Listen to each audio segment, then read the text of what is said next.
guys, welcome to my channel. I'd like to thank you for tuning in this week. Kind of a different episode this week. We started off this week with some colder temperatures. I think Friday and the Saturday, the low got down to like 5 degrees here. Pretty cold, pretty cold. We haven't experienced cold like that since like Christmas. So that actually ended up getting the critters moving. I went out on the trap line. I'm checking the trap line. There's snow on the ground. And when you know it, I cut the first set of mink tracks I've seen this year. It's really cool experience. I love seeing stuff like that. I love seeing different things out on the trap line. This week, we're trapping back in my home area here, and we're targeting canines, but nothing's ever a guarantee when you're targeting canines. So stay tuned and thanks for watching. Well, folks, we're out here on the trap line today. We got ourselves a raccoon. What we had here was basically kind of like a walkthrough set. Off to the side here, you can probably see this little stump where this tree fell over. Now, this was meant for actually fox or coyote that walked through here. But what it was is I just had another stick shoved in the ground about, I would say probably about 14 inches from this stump, and kind of made just like a one-way walkthrough.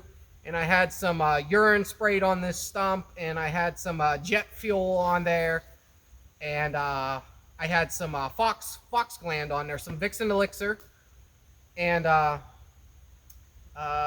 think that's pretty much it.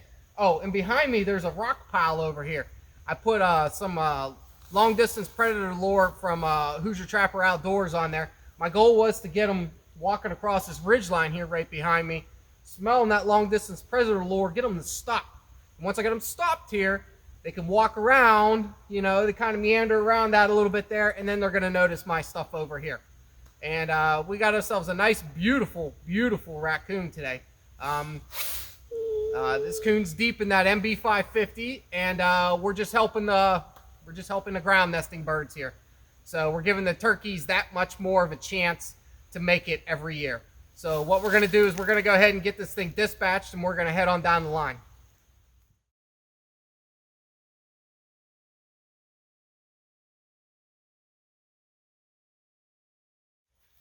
All right, folks, we just pulled this raccoon out of here. We're going to go ahead and get some of this dirt down here. Now where we're at is we're down in the an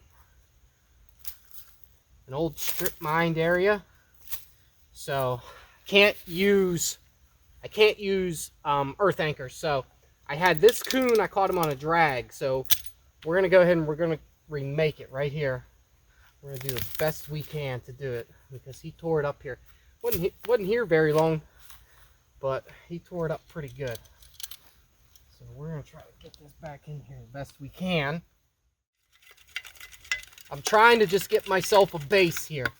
Now, some of you guys trap in areas just like this, so you know exactly what I'm going through. Just trying to get a nice walled out area here. Now I'm using a Minnesota brand MB550 here. I absolutely love these things. This night latch system is incredible. So this week we're going to have temperatures unseasonably warm. I'm talking 60s. Okay? So I'm not going to end up using any peat moss like I've done in the past couple weeks here. We're going to go ahead and we're just going to roll with what we got here.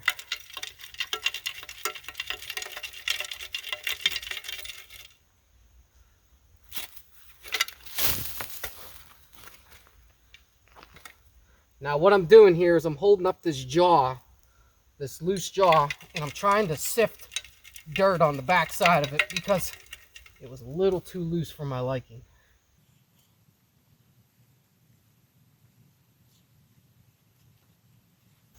I'm gonna get this, my silver or my gold trap tag. I want to hide it the best I can, because if another raccoon comes through here and he sees that, boy, he's going to paw at that. He's going to try to get at it. So we're going to cover this up, chain up a little bit with some of this debris here.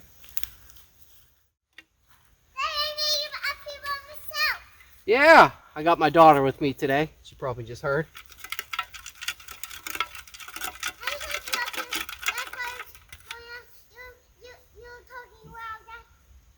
Yeah, good job. You're coming up here to check on me? You're playing down in the creek right there. Folks, I want to emphasize for all you trappers out there with kids, how important I believe it is to take your kids along with you if you can. Now, I know sometimes it can be difficult. Things take longer when I take my daughter with me. That's okay. You just plan around it accordingly.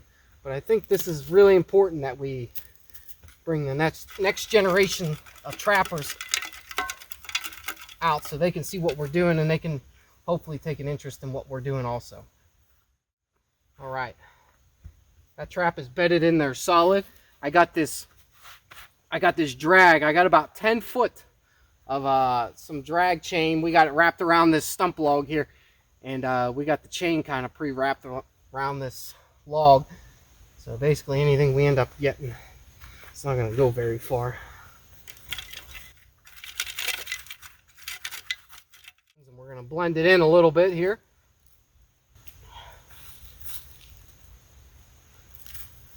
Just a little bit. I don't want too much on there to mess up the jaw firing. Okay, I'm happy with that. What we had here was we had kind of a walkthrough set here. I had a big hole dug here. Yep, there it is.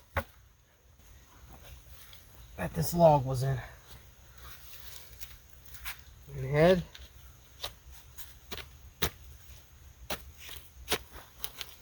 Just jam that in there like that. It had a nice base on it. It had a base like this with all the forks in it.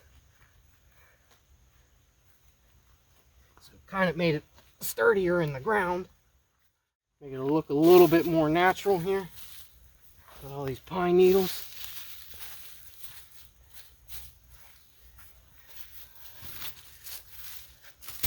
Alright, that's it. I'm happy with that set. Now what we're going to do is we're going to go ahead and we're going to rebait and re-lure this.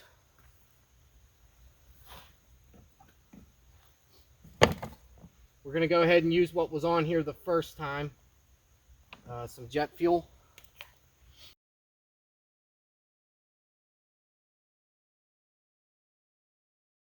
We're going to shove that right there. My goal is to keep everything right here. Get him focused right here. Okay. We're going to take some Vicks and Elixir again. We're going to put it on the base of this stump. Just going to let it roll down the stump.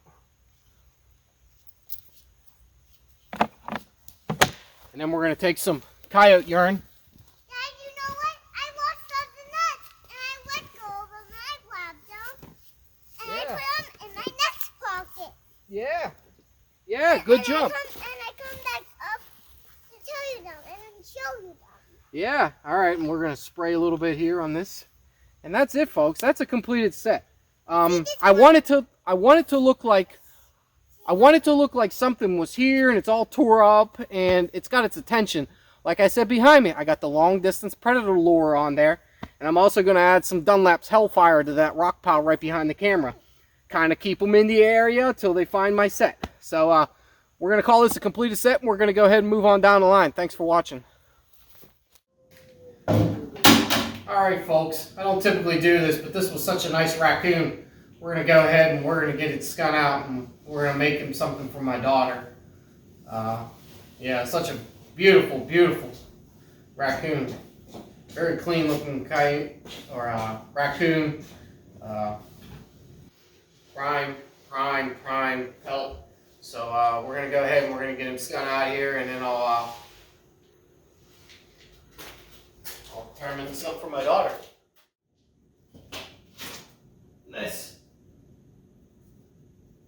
This here always gets cut out anyways. I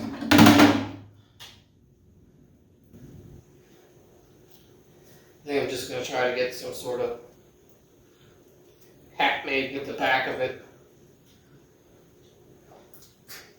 That's it, folks. Thanks for watching. Hey guys, what a week it's been. So we went to the Great American Outdoor Show yesterday, and wow, first time I've ever been to that, that was awesome. What an experience. I will say I was very, very disappointed in the amount of trapping supplies and trapping equipment and trapping vendors there. There was Pennsylvania Trapper Association there, and Alan Probst was there. Got to meet Alan Probst, great guy. Got to shake his hand and thanked him for everything he does for the trapping community. He does great work with his videos. Also, I'd like to reiterate the fact that some of the talking points I talked with some guys with the Pennsylvania American Trappers Association. So there's over 40-some thousand fur taker licenses sold in the state of Pennsylvania this past year. Now, they were surveyed, over half of those surveyed were just strictly predator hunting. So you're looking at over 22,000 people, roughly, were just predator hunters. Okay, so that leaves the other half of being trappers, like myself. And out of that other half that are just trappers, it's like 2,200 and change, or some number close to that they told me that were registered with Pennsylvania Trappers Association. I decided to join this year. Never been a member. But you know what? The guys fight for our cause in the state all the time. So if you're not a member, I recommend joining. These guys got our backs when it comes to trapping.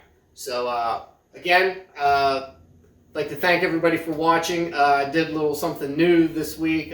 Showed a little bit of skinning a raccoon. Of course, I butchered and stripping the tail and ruined the tail on it, which is okay. I hadn't planned to use the tail anyways. I might take it out to R&R in the middle of the state and have them make something for my daughter. I thought it was kind of cool that I was calling her my good luck charm, and I was like, "Hey, you got my good luck charm with me today. Every time I got my good luck charm, we get something."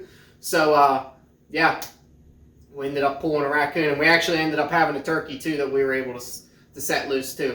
So, had a pretty good night actually. Trap line's been stale. Very, very warm out. Don't know if that has anything to do with it, not seeing much sign. Like I said, the other day though, I did miss a coyote. So they're still out there, they're still moving around, but we don't have the numbers that we have out west. We're just plugging along here, and I think I'm going to do a little mini, maybe a dog-proof coon line down in the creek bottom. Just something different, something to mix it up here on myself. Getting tired of looking at empty sets all the time. Again, thanks for watching, and we'll see you guys out there.